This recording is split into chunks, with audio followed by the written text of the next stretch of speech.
everyone, and welcome to Talk Together. Thank you for joining us for an evening of talking about the Dungeons and the Dragons and TTRPGs. I'm Natalie. I will be your host for this evening, and as you can see, I will be talking to the entire cast of the Lonely House of Neverwinter, who you can see arrayed around me. Hello, everyone. Welcome. Hello. Oh, so weird hearing someone else say that. Yes, this is the first time you've been back on Talk Together since we took it out of your hands, because you're a very, very busy man. Welcome back, David. How are you? How does it feel? It's a pleasure to be here. It feels strange, but also kind of warm and tingly. Oh, good. Well, look, I am not as good at the puns and the cheesy segues as you are. So if you spot one that I have missed, please do feel free to dive in. Sean is the pun master. Oh, well, yes, days. absolutely. I've handed over the baton of pun, and he now wields it aloft like a keen sausage maker. I don't know. My only regret is that in my prep for this, I also did not have time to come up with some kind of anagram for people to solve by the end of the chat. Anyway, we have already diverted. Most of the time, if you've watched these before, you'll know we use a D20 to randomly decide the questions off a list. We've tweaked those slightly because it's a post-show roundup, and I have a few specific ones that I want to make sure get asked. So we'll have a mix of everything. But before we kick this off properly, this stream will run for about an hour. That's the intended goal. We're delighted to be sponsored by Hero Forge, Ultra Pro, and Elderwood Academy, and we're supported by D&D Beyond, Warriors of Waterdeep, and Level Up Dice. So thank you to all of our sponsors and supporters. You can find us under Roll Together RPG across a multitude of social media platforms, including Patreon, and a big shout out to our D20 Club. Thank you very much. You're all amazing. Thank you for supporting us. Podcasts, our shows are available as podcasts. Just search for Roll Together RPG on your favorite podcasting app. And if you find one that we're not on, let us know and we'll sort it out. So speaking of our podcast listeners, as they can't see you all arrayed around me, can we go around, say your name, your pronouns if you like, your character's name and pronouns, maybe a bit of basic race and class info on who you played in the Lonely House of Neverwinter, which is what we're talking about. But we'll get into the good stuff in a minute. So we'll go around on my screen. We have Chris first. Hello, podcast listeners. My name's Chris. I use they, them pronouns, and in the Lonely House of Neverwinter, I played Murine, who was also used they, them pronouns and was a rat folk ranger. Rogue. Slash rogue. Yes. Slash rogue. A sneaky bit of rogue at the end. All of the R's. A Susan of rogue. Susan of rogue. A salt-bayed rogue on the end.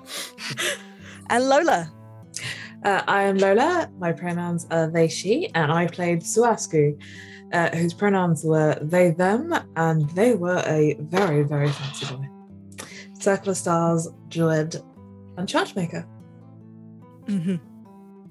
And Liz? Hello, my name's Liz. I use she, they pronouns. I played Barley, who uses she pronouns. And Barley was quite a surreal, ethereal furbolg who was a warlock of the Hexblade variety.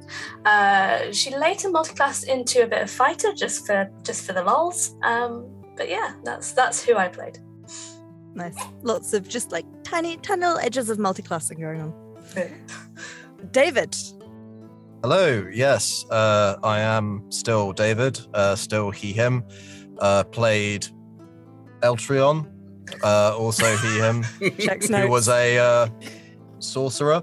And it's great to be here in Manchester.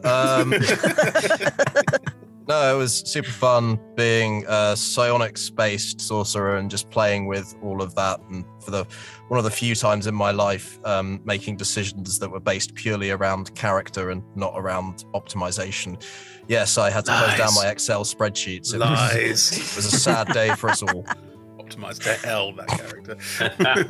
At a 4 strength, Chris. You can't say that's optimized. Telekinetic shove, Dave. That's all I'm saying.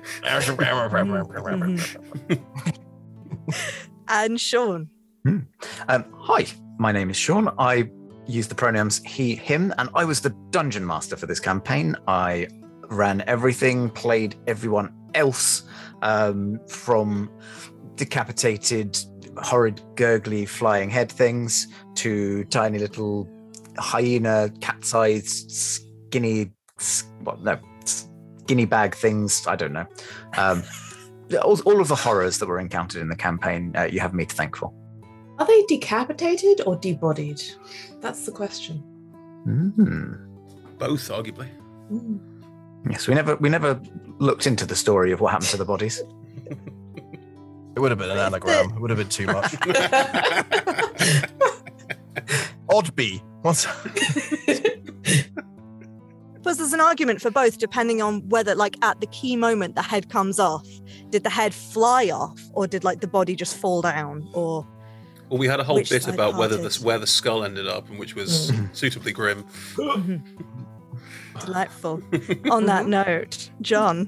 Hello. I'm John. I use he, him pronouns. I was playing Juliet de Clidero, who uses she, her pronouns. And Juliet is a redemption paladin of the angelic variety, being a little bit of holy in her ancestry as an Isma. Lovely. Well, I want to jump in and go back to Sean, talking about some of the more horrific elements and strange creatures that we came across. Did you have any particular inspirations when you were writing and setting up and planning Lonely House? Like, were there any books or films or stories or anything that you were particularly inspired by? Yeah, there were a couple of things that kind of sparked off the old noggin when I was coming up with this campaign. The actual impetus was the very final monster, the Woe Strider from Mythic Odyssey of Theros. It was kind of mentioned on stream that in a home game that Lola plays in, I had used this monster before, but I absolutely fell in love with the lore of a person who has decided that they don't like their destiny, they want to step away from it and go elsewhere. And it just kind of snowballed from there, trying to decide, okay, well, what kind of person would, firstly, know what their destiny is to reject it. Divination wizard made sense. So, okay, a divination wizard who has gone, no, I'm not doing that. And then, piece together their life and all the things that went before that.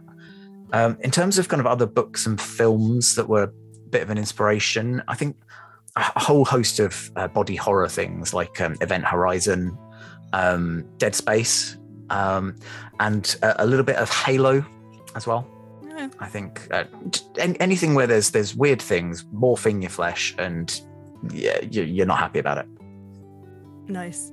Yeah, it's such a cool enemy type. Like, I had never heard of one before, but was immediately like, tell me more. I want to see the picture. Lola, you said that you've obviously encountered these before. Did you survive last time? Only by the grace of a cleric. Essentially. But yeah, no, we all kind of got knocked out in this plane of Woestrideriness and were eventually rescued before I made that last death saving throw. So, because I was not doing well. Well, it sounds like it's lucky then that you. Did you like secretly message the team being like, we don't want to fight this, get it out, get it back in the portal, push it away? I'm not sure that I even had to do it secretly. I think I was like, no, why are you doing this, Sean? No, thank you. We tried real hard to push it back. We tried real hard. Thanks, I hate it. I just love the idea of this divination wizard looking into the future and being like, oh, well, if I do go away, then eventually my partner is going to be horribly massacred. But hey-ho, Vegas, baby. So if I go away, he becomes awful. But if I stay, he's still awful. But then I become awful too. The choices are all bad. I'll take the worst option. In for a penny, in for a pound. Why not? I mean, I said he was a divination wizard. I didn't say he was particularly good at it. Oh, this is clearly the worst option. I'm not looking at any other choices. Sean, how does that law kind of sit in your head? Because does becoming the Woe Strider break? Because it's about breaking the chain of divination. So is it becoming a Woe Strider in your head canon? Is that something that they don't see and they don't understand that happens. So they think they're going to have a better life, and then I must have. That was kind of my thinking, was that by removing themselves from this plane and this destiny, they can't see what ultimately will happen to them. And I this isn't something that I resolved, so this is just for you, viewers and listeners, and those who are accessing this in other tangible, I don't know, feelers. Universes?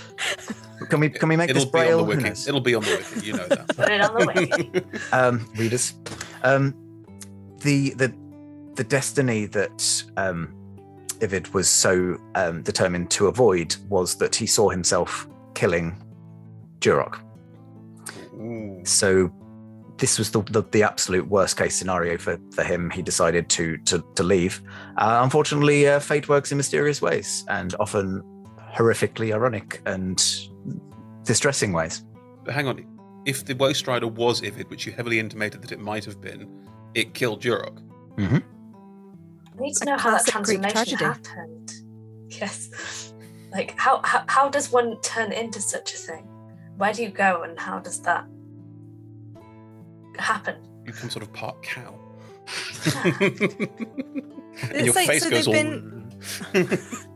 They've been separated from their destiny. They forcibly separated themselves from their destiny. But did they physically go? So they were in this sandy plane, right? Is that they've just been stuck there? Yeah, it was kind of the best way that I could think to describe this far plane. Completely disparate to our own world, sort of thing. And yeah, this is where I kind of leave things a little bit open to interpretation. Was it Ivid's body? Was it Ivid's soul, spirit? Was the soul in fact transported into Phil, or Phil, as he was affectionately termed by the party? I'm not going to say. No. My friend was very sad that we left Phil behind. Phil asked to be left Sad behind. that we left Phil behind. I wanted Phil. I tried to be menagerie. Phil made Phil's choice. All right. Also, it's Phil's fault for having a master that makes me think of Shrek every time I hear his name. Composing a song in my head. Welcome to Durok, such a perfect mage. He was killed by his lover in a fit of rage. If you're listening, watching, or reading, you can add the melody to that yourselves, because I don't want to get sued. I guess. I mean, I don't know, but I'm guessing because Ghost Riders are from Mythic Odysseys of Theros, where a lot of the lore is about your destiny, and as your characters get background feats from an early stage, that you have heroic destinies, you have things that you will do. It's all based on Greek myths, as you said. Nat, it's very Greek tragedy. So yeah, I imagine that's all related, but I don't know. I want to swerve slightly to talk about the other one of the other big things in the campaign from the DM, the bloat, which was only coined that in chat after the fact. But the delightful plague that you had included, was that homebrewed? Was that based off anything in game? Homebrewed in terms of D&D rules, but it was definitely based on external media. I love to say that I had come up with this horrific thing myself, but no, it was actually inspired by a virus that was encountered in an episode of Fringe. I don't know if you've seen that. It was a kind of successor series to X-Files kind of thing, with more kind of extra planar, extra alternate dimension type science rather than it's aliens. And I think it was the first or second series that this virus kind of came about. To be fair, in Fringe, it was much quicker, much more horrific, whereas I kind of allowed you to not die from it quite so swiftly. But that's kind of so generous. Yeah, I thought that was amazed nice. we all survived, frankly. I mean, gives you an acute allergy to long rests. Yeah. And then I guess the other part of it was the expanding, the inflating that happens post-mortem, which I think that's where I brought in the Halo influence from the Flood. Distinct memories of playing that game with my best mate Joe, and we were in. It was during university, just playing through the game. You know, it had just been normal sci-fi shooter, killing some aliens. Cool, we know what's going on, and then you suddenly have this horrific thing where suddenly you're genuine mortal peril yourself, running away from these things you don't know what they are. And I just wanted to bring a little bit of that in, but on a smaller scale. A little casual bit of body horror. Yeah. Just for your Tuesday nights. Lovely. That was, yeah, it was delightfully gross. I don't mind a bit of body horror, but it was the fingernails. Yeah. Anyway, sorry for anyone in the audience. It's a bit squicky. It was the orifices for me. Well, I mean, yeah, but that's kind of the obvious one, right? And you see a lot of that. Like the mouse getting covered up is a classic. It was the little thing of like, you now can only breathe through one nostril. I was like, oh, no. It felt like Neo in that scene in The Matrix. Well, yeah, exactly. The mouth. All having to reopen your eyes. Yes, that was a fun time, Chris. I'm okay with It was eyes. a bonding moment, I think, between us. I'll be honest with you, once we massacred the Grimishka, I didn't care if everything in my body grew over. It was still a success. I've got to hand it to you, Sean. I don't think I've ever been quite so irritated in person by something that's happened in a game. Genuinely annoyed. My friend was also quite upset about the Grimishkas. I wasn't bothered. I was like, I'm going to cast a spell anyway. It's fine. They're not coming in. I'm going to cast away. I mean, again, just entirely inspired by the lore of, you know, these creatures that mages accidentally summon them when they're trying to do other things. Well, you know, Jurok was obviously trying to find a way to clone or otherwise recover Ivid, and things don't go to plan. And yeah, you end up with a party of spellcasters' worst nightmare. I mean, speaking of things that annoyed David to unreasonable levels, what did you do to anger the dice gods in the last episode? And have you performed any rituals or offerings to get them back on side? Because that amount of nat ones was just incredible. It was. I think I angered the dice gods by massacring Grimishka. Well, I got to say, a spellcaster's worst nightmare is manual labor, and having to get out my dagger was terrible. Are you saying that the dice gods don't like murder hoboing, Dave? Is that what you're saying? Well, if that was true, Chris, our home game would have ended a long time ago. To remind you, in that game, your character is dead. That first one. The entire party is it's a home game. The entire party's already died once, apart from Ed. Great. Yeah, it happens. It happens. I think I must have done something over the course of the game, from rolling 3 nat 1s in a row, which I don't even know the statistics on that, but somebody who's better at DMath than I am will be able to work it out. It's pretty unlikely. Someone posted it in the chat. I can't remember the stat off the top of my 1 head. to 8,000, I believe, was the something right outrageous. numbers. Yes, but I don't know if that's right or not. No offense to anybody, but yeah, That's quite. Yeah, it was a heavy ratio. It was pretty. At that point, I think I retired 2 sets of digital dice, which is quite difficult to do. I deleted the code and rewrote them. Hacked into Beyond. Like, no. But I did somehow, possibly by virtue of the plague in game, manage to pass this over to Sean because the final battle. I think any of the strikes from that beastie would have been quite homicidal, and yet somehow it worked. So I don't know, maybe maybe passing through dimensions in terms of moving to the horizontal plane or whatever it was. Maybe that was the trick. Maybe I was just rolling badly whilst vertical. You know, this is a tip for all you D&D players out there. If you're rolling badly, lie down. Yeah. Have a little rest. Have a nap. It's fine. When you wake up, your eyes will not be healed over. Don't worry. Meh. Unless. No. So the other question I'm a little bit concerned about, and this is, I say this, David, as someone who does not know you. This is the first time we've actually spoken. But having watched you in campaigns. Gosh, why would you do that? This is the second time. So we had Aldrin and now Eltrion. This is the second time you've played a character who has tried to manipulate people into joining secret societies. And I grant you some of them are better than others, but do we need to be concerned? Well, it depends how you feel about secret societies, I suppose. I mean, at least it's gone from one end to the other. I guess, like, this is what Chris would probably lovingly refer to as a David character. I love playing in the grey. I love the idea of doing the right thing, but not necessarily for what other people would think of as the right reasons. But I also like characters who are, on a personal level, believe their actions are completely morally justifiable. Mm-hmm. And I enjoy trying to craft characters like that who can have that element of them that doesn't disrupt party synergy. And a lot of that comes down to how the other players are willing to interact. And I've got to say, with this group, it was fantastic to play with them, including you, Sean, although fuck your Grimishkas.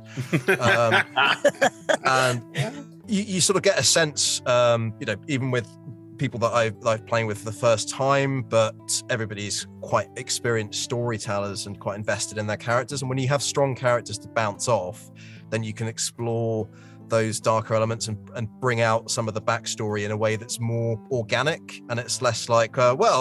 I mean, there was one scene that was quite funny where it's like, it's probably time for us to introduce ourselves now that we've entered the murder house.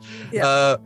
But there's always a bit of that with improv. But yeah, like I say, once you have an idea of everybody being strongly behind their characters, and I thought all these characters were very strong, then I like to play with that idea that there's something deeper going on. I love sort of stories within stories, and I love sort of plot reveals and that kind of thing. And I guess, as an agent for MI6, wait, hang on. I've always had an interest in sort of goals that align, that are not the same. And also secret societies are just cool. I think maybe I just want to be Bond. I don't know. That's fair. We'll let you off, but we'll be keeping a close eye just in case. Liz, I want to come to you and chat about lovely Barley, adorable Barley, so sweet, so pure. And does she have a specific daily routine, or is she just naturally gifted with abs of steel? I mean, I feel like that comes with the powerful builds that most furbolgs have, but I think Barley's routine, she lives in the forest, right? She does it. This is the first trip to the city. So in the forest, she'll wake up, she'll go to the lake, she'll wash her face.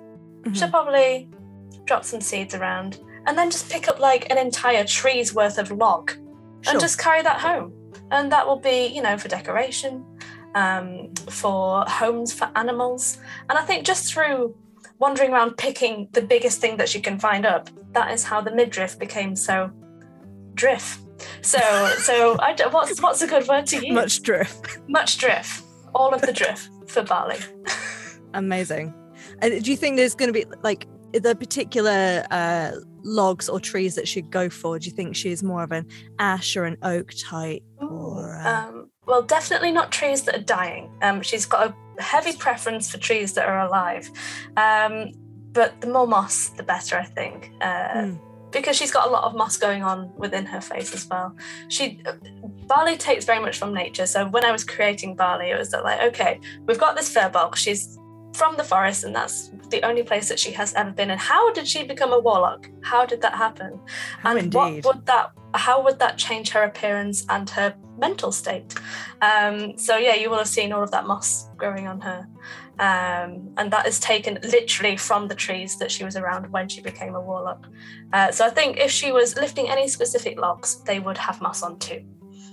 That makes sense. Are you worried about Barley? She's now in the city. She's going to discover refined carbohydrates. Oh gosh, processed foods. No. Yeah, I think she'll still grow her own. I think, regardless of where she is, there'll be some soil somewhere in which she'll be dropping some seeds, and it will be those that will be consumed. She'll probably set up her own little business, like properly fresh from organic. Fresh from barley. Fresh from barley. Fresh from barley. Fresh little barley. stall in Neverwinter. Yes. And something called oats. Yes. Yeah. And obviously she is a spellcaster as well. Like how long do we think before she's accidentally overwhelmed with Grimishkas after she has taken one as a pet. I think she's the crazy cat lady in the forest. I think she has hundreds of them. There's an entire colony of Grimishkas. Already? It's been 2 weeks yes. already. I think it's been a day. And I think she has her friends now in the forest and she's very pleased about it. No one goes there anymore. Forest's haunted. They certainly don't cast spells. That was quite a fun moment where I think myself and Juliet, Juliet was prizing barley at one point from the gift shop, as we like to refer to it, which I think was the kitchen. Barley definitely wanted to take those and did in the end. So I'm very pleased that we were able to do that. The Lonely House of Neverwinter sequel is the Lonely Glade in the Woods, and you just got to fight through and stop Barley from making more Grimishkas. They are the never-ending stream of Grimishkas. Amazing. Yeah. Let's go over to Lola. Hey Lola, welcome. Hey. Welcome. How did you find your first roll together? God, it was terrible. No, I'm joking. I mean, it was kind of terrible. The whole, all of the body horror, didn't love it. No, I'm joking. You knew Sean, and from what I can glean, you know Sean well enough to have had this out with him. Yeah, already. So we're all good, right? Yeah, we're all good. I enjoyed it. So ASCII ended up with a ridiculous amount of spell scrolls at the end, and there was chat about them setting up a guild hall or something. They've been trying. But the thing with Neverwinter is that Lord Neverember is particularly anti-guild. But what ASCII has been trying to do is bring essentially something very similar to the map house from into Neverwinter, so that there's a place that people can come and buy maps and things like that, and people can kind of work and learn and things like that. They're trying to set that up in Neverwinter proper, apart from just their little consultancy with all the maps and everything that they've made in their time. But it's very important to them to be able to expand the guild that they're part of, because the guild means so much to them as a character, because it's kind of, they were orphaned as a child and taken in by a map maker, and then they kind of grew up in the guild house and everything. So I want to expand it and bring it to everybody. Yeah. I might get pissed off at some point when it never happens. Unless, there is always the option of joining Barley in the woods and setting up your guild house in the glade. Commune. Have a lovely little commune. Sell maps and cats. Maps and cats. That's what we'll call it. I like it. Grimishkas aren't quite ASCII style. What makes you say that, Lola? I think they're fabulous. Maybe. Really cool. Maybe. Okay. Sure. I think friends to each other. It's a great idea, babes. Tell you what wonderful idea never comes to anything. We said we did that thing, remember? Yeah, we did, yeah. Yeah. Yep.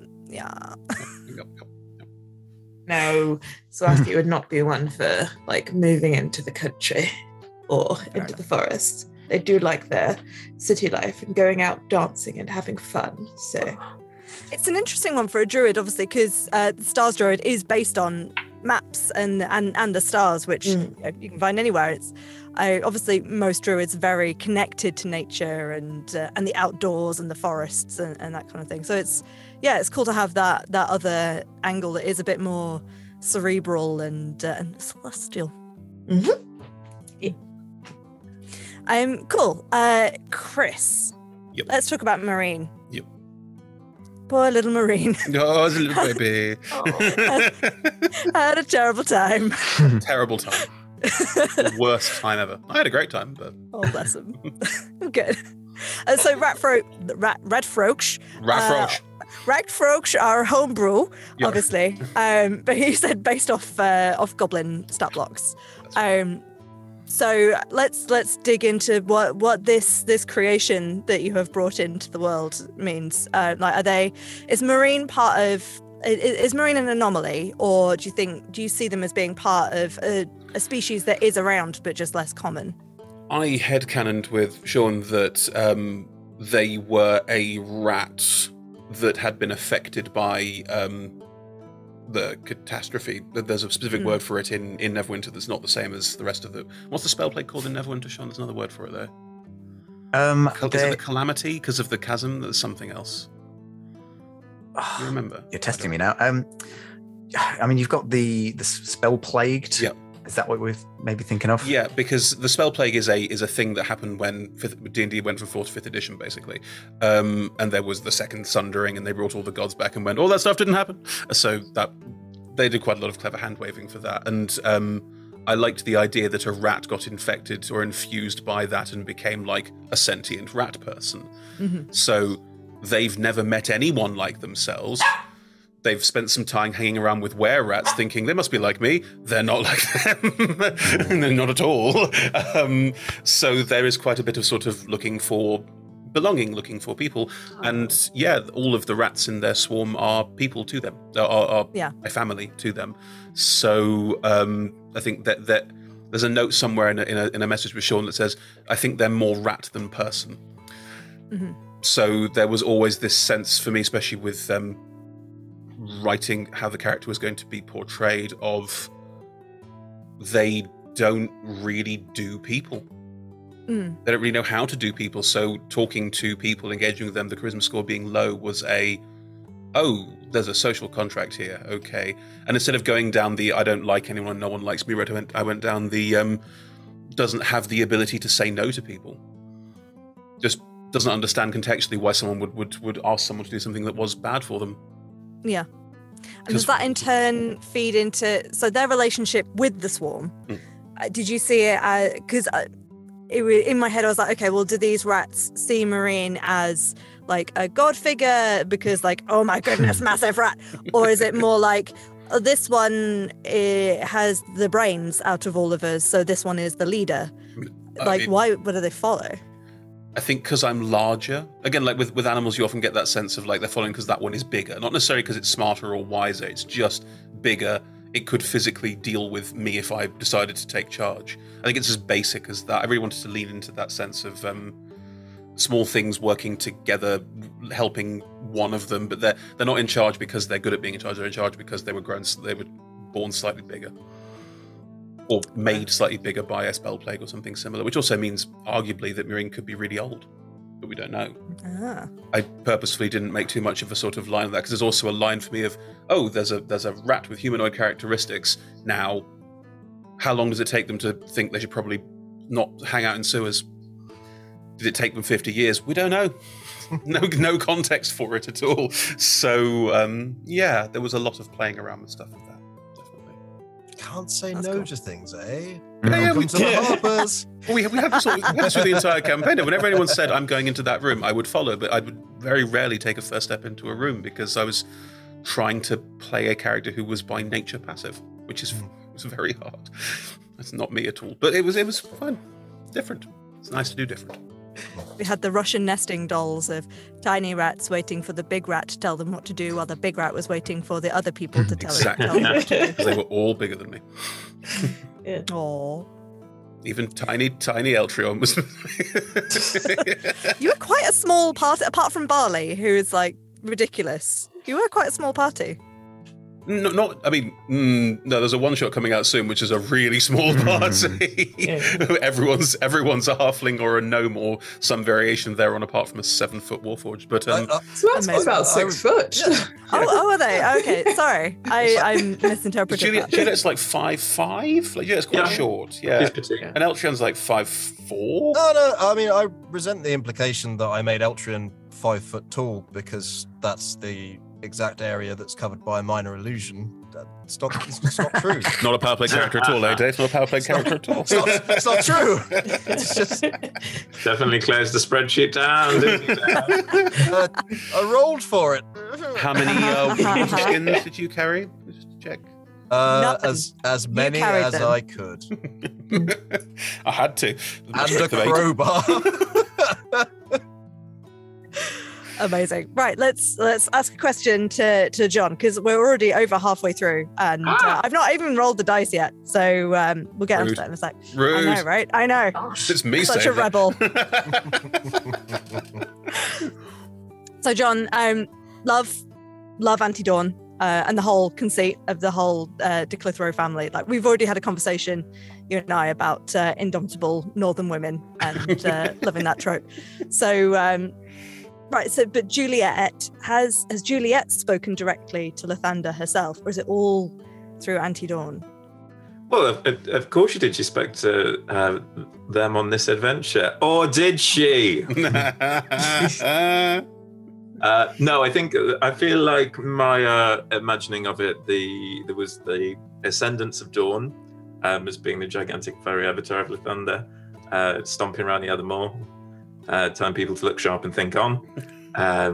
And then it's through that connection kind of the family has both the drive to do clerical work, as I sometimes think of it, paladining, paladinalading in some cases, and then the ASMR connection. So I don't think it's Dawn's like the grumpy PA. It's like, no, you can't speak to him, you've got to deal with me. She's like a doctor's receptionist. Yes. Are you really ill? Oh yeah. No, you'll be fine. Just put a hot water bottle on it. I just love this idea of like being infused with such celestial power, and there's such a gift, and the head of this household who just really wants to crack on looking after her goats. But everyone's like, please help me. She will do that, but then she will get back to the mopping. Yeah. Right. She doesn't mess around.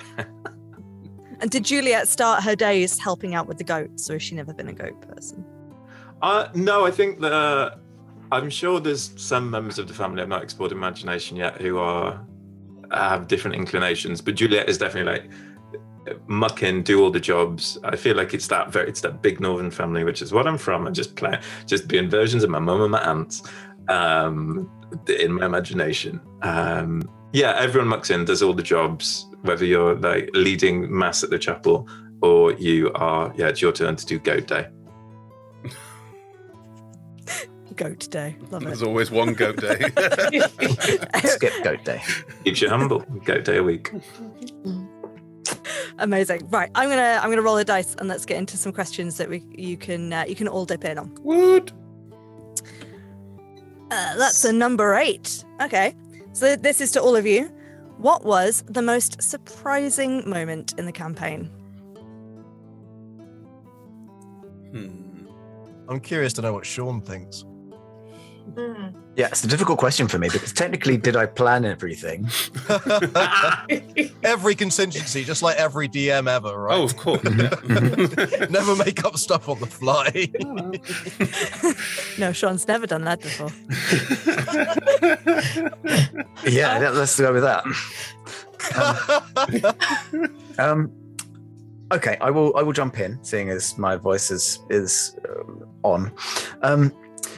I think for me, the most surprising thing was probably that you didn't.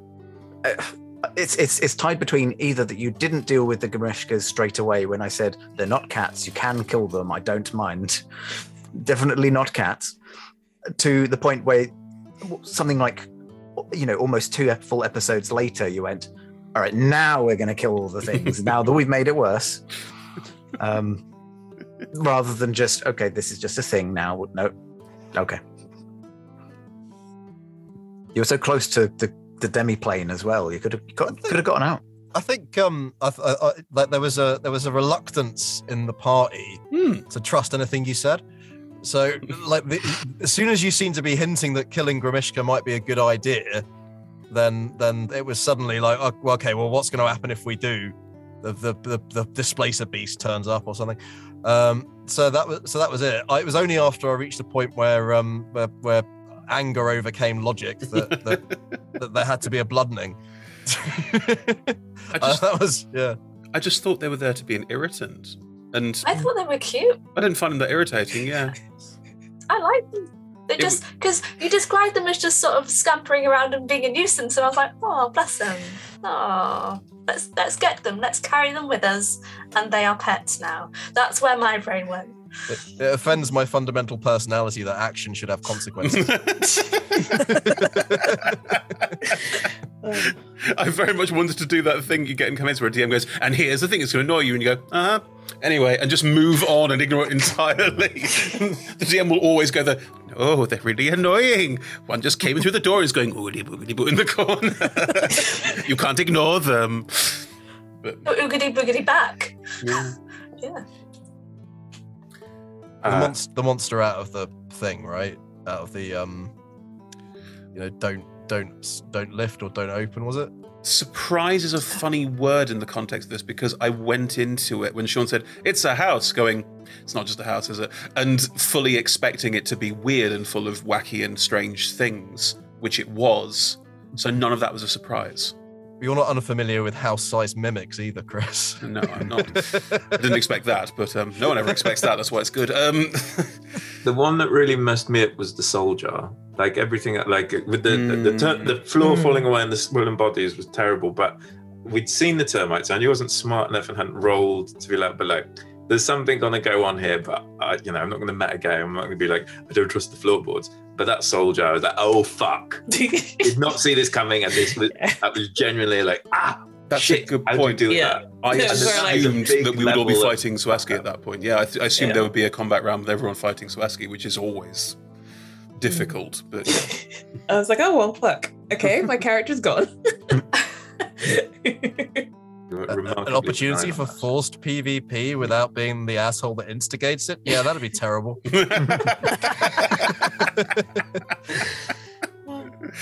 think the bit that surprised me the most was Phil/Fail. I just didn't expect to actually find it, or them. And I enjoyed the interactions that we had with Phil once we started to interact. So that was a nice surprise instead of a, oh my god, my eyelids are closing over surprise. But yeah, that's what I enjoyed the most, I guess, and was most surprised by. I mean, I guess in answer to like both of like the soul jar and the and fail, I didn't want you to have the sense that these were evil wizards who had evil goals. This was very much just kind of two, lovers who had every good intention and were just entirely, single-minded about what they wanted to do, what they thought was the best course of action. So no, fail was not going to be an evil thing that you had to fight. And, Jurok just wanted a body to be able to cure his normal body. Like he was not that kind of wizard. I mean, he was that kind of wizard. He was immediately on Swaski's bad side as soon as he all went, this person needs to go to jail. Like it was so obsessed with the means. What about the ends?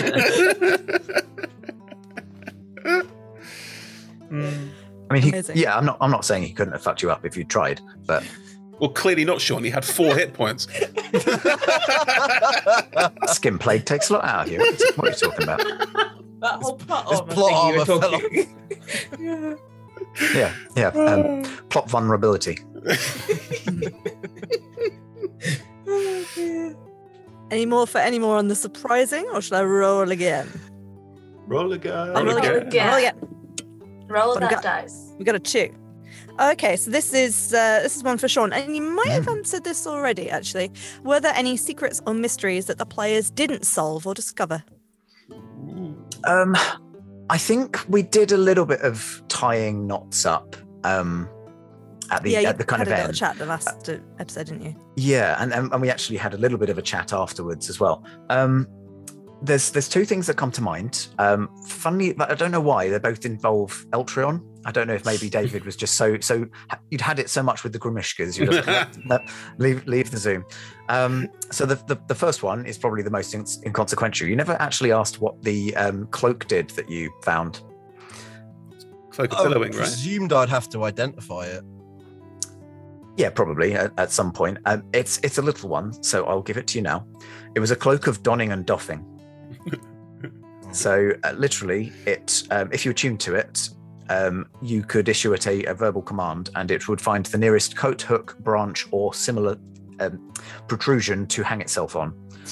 And similarly, you could do that. My reasoning being that it belonged to one of the bloated, infected people downstairs, would have been tied around their neck, which started to swell, and they were unable to breathe. So the first thing they do is undoff the cloak, which went and found its way to the thing, but it was covered in plague. That's the worst thing you've said so far.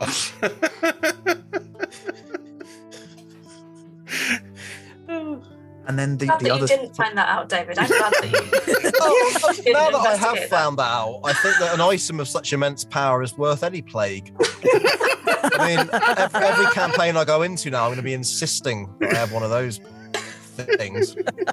Plague-ridden cape, please. Oh, it's a game breaker. Not using the cloak of billowing. Plague cape, please. Do you want a plague cape or a broom of flying? I'll take the cape, please. Ooh, good times. And then the other thing that that comes to mind that regarding Eltrion is you had deliberately taken some hair, I think it was, from Jorok so that you'd be able to do some revivifying, presumably, afterwards. And I mean, I never told you whether that would actually work or not. Well, it would be reincarnation. Or regeneration, possibly. Pretty high-level spell for like a wagging finger. Well, one is a member of the Harpers. They have resources. I mean, two things come to mind as a DM. Firstly, the soul, I think, for Revivify has to want to come back. But also it has to be available to come back. So, relies on you getting there first. I don't know. Does anyone else have any questions that remained unanswered? Relies on you getting there first? What? Oh, sorry. Did I say that out loud? Does Eltrion have to run? Because I don't know how athletic Eltrion actually is. So he can run for about 10 seconds and then it's Okay. Eltrion is so light that... But the arm's gold, so surely that will drag behind you. Magic. So on the plus side, we live on a continent that has a very large coastline, so just chase him to the coastline. He's stuck. Also, the hair, surely that would have pushed you over your encumbrance limit. You'd have thought. I had to drop my crowbar. So on the way out, this will come in handy. But yeah, there's a reason I took a potion of giant strength.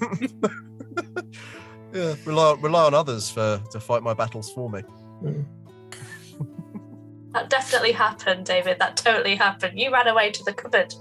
You ran away to the cupboard with Phil, I think, and we were fighting the thing that came out of the globe. Yeah. Yeah. And it worked for you. It's I was helping. Yes. Providing moral support. Mm-hmm. With Phil, it's very important. You did. Yeah. I mean, nobody else could have done that. We got our first description of Phil and all decided that Phil was mega hot for some reason. So yeah, it was good. Hey Phil. Not Phil. Thick Phil. I can see it's your mind, Phil. I have a question, Sean. Mm. I still slightly regret not taking off Phil's helmet at the end and giving him a little kiss on the head and patting him on the shoulder. I will regret that. What would I have seen if I'd have done that? I think because Phil was spawned from a ritual using some of Ivid's DNA. So whereas a homunculus would normally be from the creator's DNA, this was Jurok trying to do some sort of horrific reanimation, but it's not reanimation kind of thing. I think that would have been your only chance of finding out what Ivid kind of looked like. Mm-hmm. But I think would have been there would have been something. Frankenstein-y? I mean, Frankenstein in the more recent interpretations rather than the original source material. But maybe something just off. I'm probably not deformed. I wouldn't want to kind of lean into that, but just something that you would look at and just be like, no, that's not you. Like a video game character where it's just hit the Uncanny Valley. Yeah. So was this like an attempt, like in the Buffy episodes where Spike has a robot of Buffy made? Was this basically Duroc trying to sex doll? Sex doll. Is Phil a sex doll? Oh, Hang on, are we saying that if it wasn't hot, but this version was? I see. I understand. Makes I'm me going feel to more sorry for Phil. the Grimishka with the least of his worries. Oh no. Not working as intended. It's got the plague. So I think whether we certainly encountered limitations. I think whether Phil was hot or not, or fulfilled whatever purpose it was that Duroc required. That's the one question that I'm going to leave down entirely to your imaginations. Oh dear. So I wonder what chat has to say. Anyway. No working orifices. whilst we were having this horrific conversation, I did roll the dice again, and the number that I came up with was 11. But I don't know if this is good, Chris, because it was for the players. If you could pick an NPC from this campaign to play as the player character, which one would you pick? And obviously your options were quite limited with this one. And I feel like now that we know this about Phil, maybe your options are even more limited. I don't know. No, that sounds amazing. I would play that in a heartbeat. Are you kidding me? Definitely, Phil. You've got the mystery with the helmet and the bits of armor. You've got the backstory of being scared of these Grimishkas and God knows what else, as discussed just earlier. And sexy Phil. You may or may not be the reincarnated partner of a wizard who desperately wanted you to return. Like there's so much going on there. Mm. And you have no working orifices, which is also really interesting. So, you can do a lot with that. There's even mystery Interesting with relief. There's even mystery with the amount of expression that Phil can portray and answer. How's it going, Phil? That's all Phil needs to say. Is everything all right, Phil? It's the cold, dead eyes of someone who's seen too much. You weren't there, man. You don't know. 1,000-yard Phil. Maybe Phil has just taken a vow of silence ever since. I would. I will give you. I'll give you a little bit more background on Phil, actually, because you've reminded me of an influence that I neglected to say at the start. I read a book called The Black Lung Captain. Don't ask me who the author is; I can't remember. Answers in the chat. I have to say. Yeah, it's kind of like pirates, airships, quite cool. And there's a lot of stuff about demons and peering beyond the veil. And there's a particular demonologist who puts the soul of his niece into a golem after he accidentally stabs her. This golem is basically a little girl who can't grow up and can't develop in the normal way, and Phil had some elements of that in my head. I don't think I'm fully managed to get those across in game, but that was kind of the starting point for Phil and wanting to bring in a homunculus kind of or golem character. I could have gone either way, I think. Chris Wooding is the author. Chris Wooding. Thank you very much, Chris. That was a very fun novel to read. The one thing that I wanted to know is, this is back to the other question, the obvious clue and other clues that I missed by just kind of yeeting those books casually to the Grimishkas. What was it that we missed out on that in particular?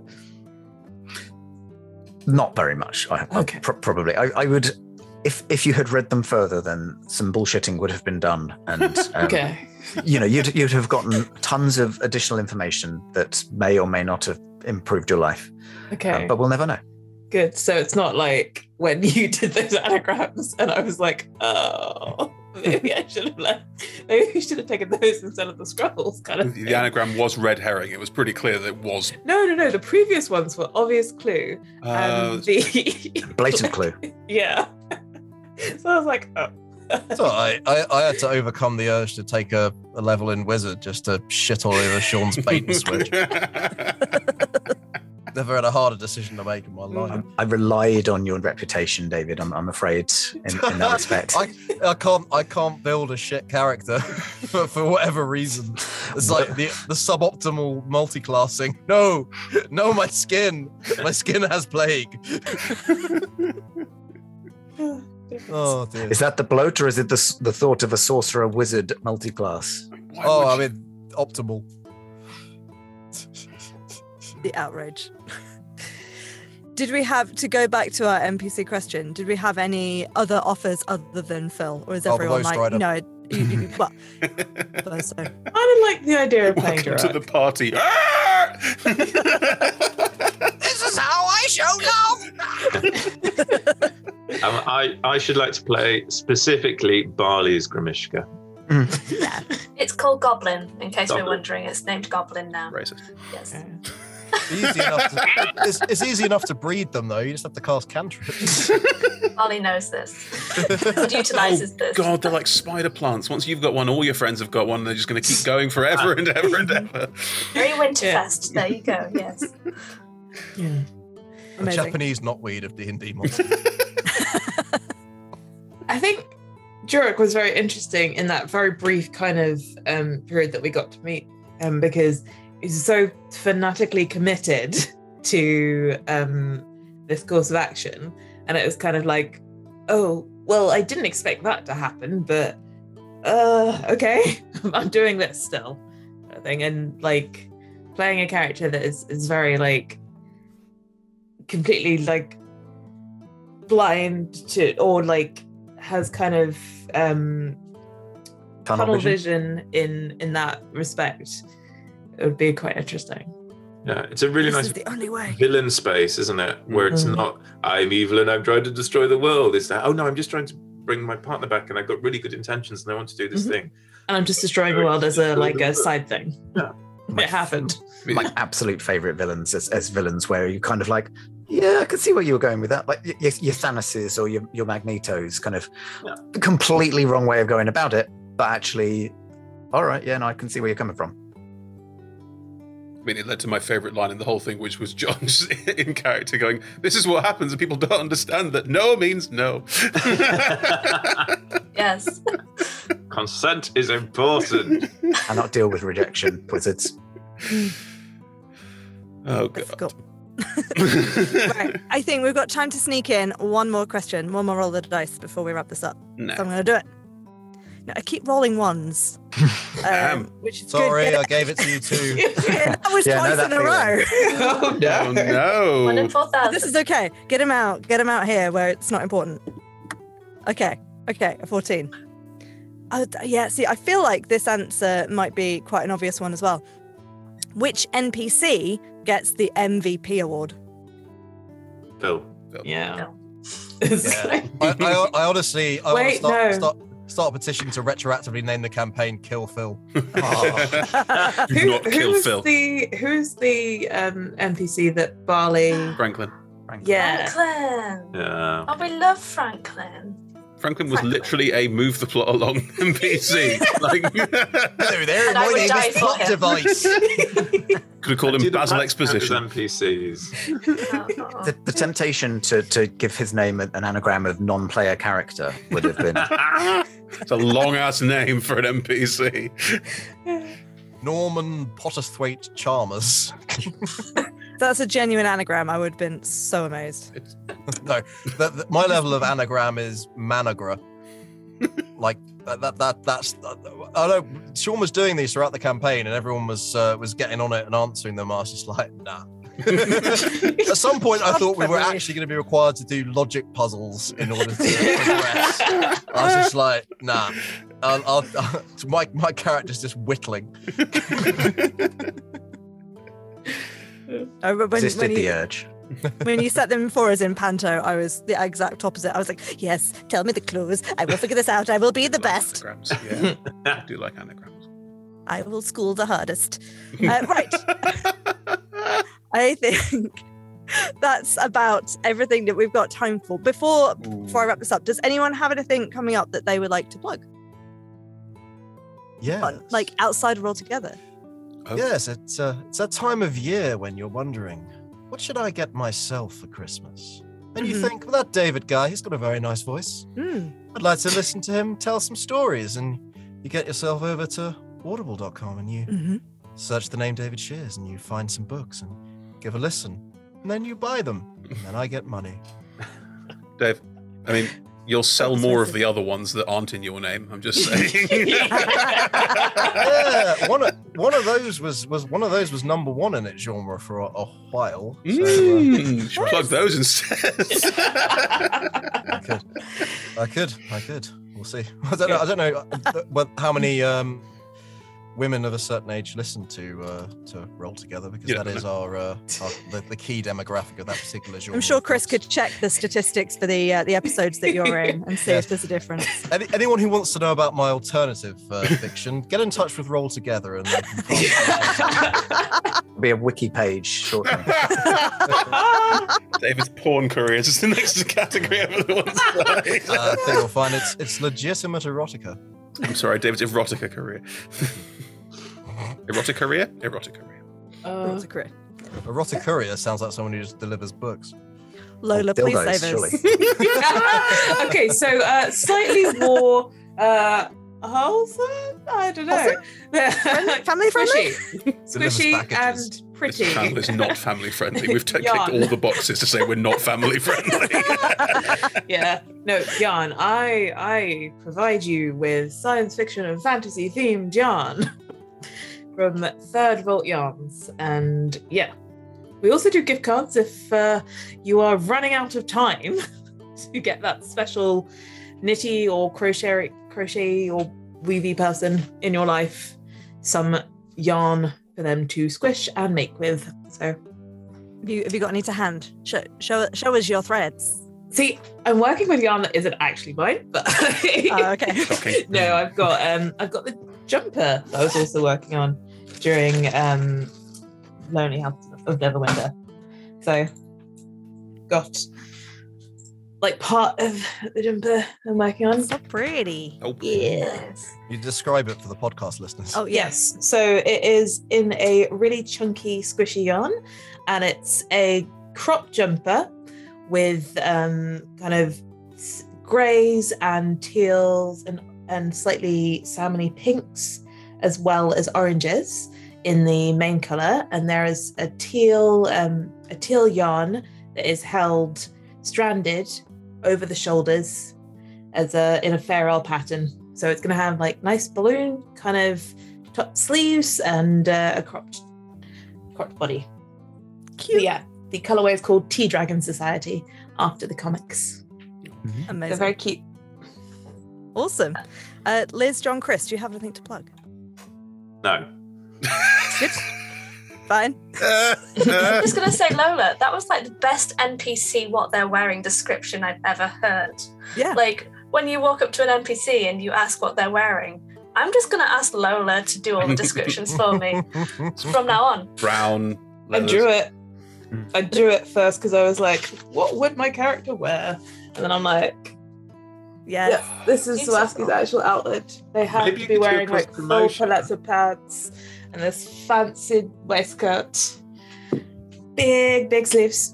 Mm-hmm. Maybe you could do a cross promotion where like characters wear Lola's outfits Ooh. that you've made enough available, and Who are you wearing? I'm wearing Lola. Every campaign starts with a fashion show. I'm here at the Met Gala. There should be more. There should be more campaigns that have fashion shows or like shopping episodes where you get to do all the trying on. No. We've had campaigns or shopping episodes before. We have, but I fucking hate DMing them. That's 3 copper pieces, please. Even in home games, it's just, can we just... We need to get get a Lola NPC set up in one of the cities, and Viorica can go visit the shop. And then I'll just let Ed and Lola whiffle at each other for an hour, and I'll just go make a cup of tea. Shall I? Look, I'm sure there is an audience for that. I'm sure there is. Fine. I'm half certain that you killed off my character in a home game because he had the temerity to order a gold lame suit. Nope, that's not why I killed him. I killed him because he made pacts with 4 different demon lords. That's why I killed him. Well, once you've started. I'm going to cut this off before it gets too far out of hand. Thank you, everyone, for joining us and being part of this show. We are going to be taking a little festive break from Talk Together for a couple of weeks, I believe, but we shall be back in the new year on Fridays from 6 till 7 p.m, usually 7 p.m. Sorry, this is running a bit late. We stream D&D games on Mondays and Tuesdays, 6 p.m. till 9 p.m. This is all GMT. Other time zones are available. Next Monday, we have the finale of the Reaping of Golden Fields coming up. I believe, which is exciting. Yeah. Chris, it's your folk horror campaign. Can you give us one word about what we can expect? The end. That was 2 words. Outrageous. I'm sorry. Tuesdays, we are currently streaming our series of Christmas one-shots. Hey. We had Panto this week, just gone. What's coming up? Do we know what's coming up next? Yes, Ancient Antics, which David is in. And Lynn's in. And Sean is in. Good Lord, they're all in it. In order of importance. Who I remember. I'm not in it. Order. I'm not in it. Reverse order, yeah. Do you want to give a quick Susan? Well done. It's going to be good. It was good fun actually. It was There's some madness. antics. It was perilous in places. Ooh. Yeah, so very. I don't want to. I'm not going to say it, but yeah, very, very close to some low Alternative numbers. titles. Primordial Peril. Well, there we go. Tune in to that to find out what all of that, any of that means. All our shows stream at twitch.tv/rolltogetherrpg, and the VODs are available immediately after the stream to catch up, or you can find all of our content on YouTube a few days later, and don't forget you can also enjoy them as a podcast. Hello, podcast listeners.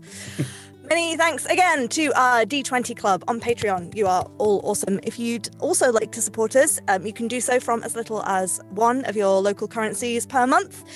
So please do come join the D20 Club. Thank you also to all of our sponsors and supporters.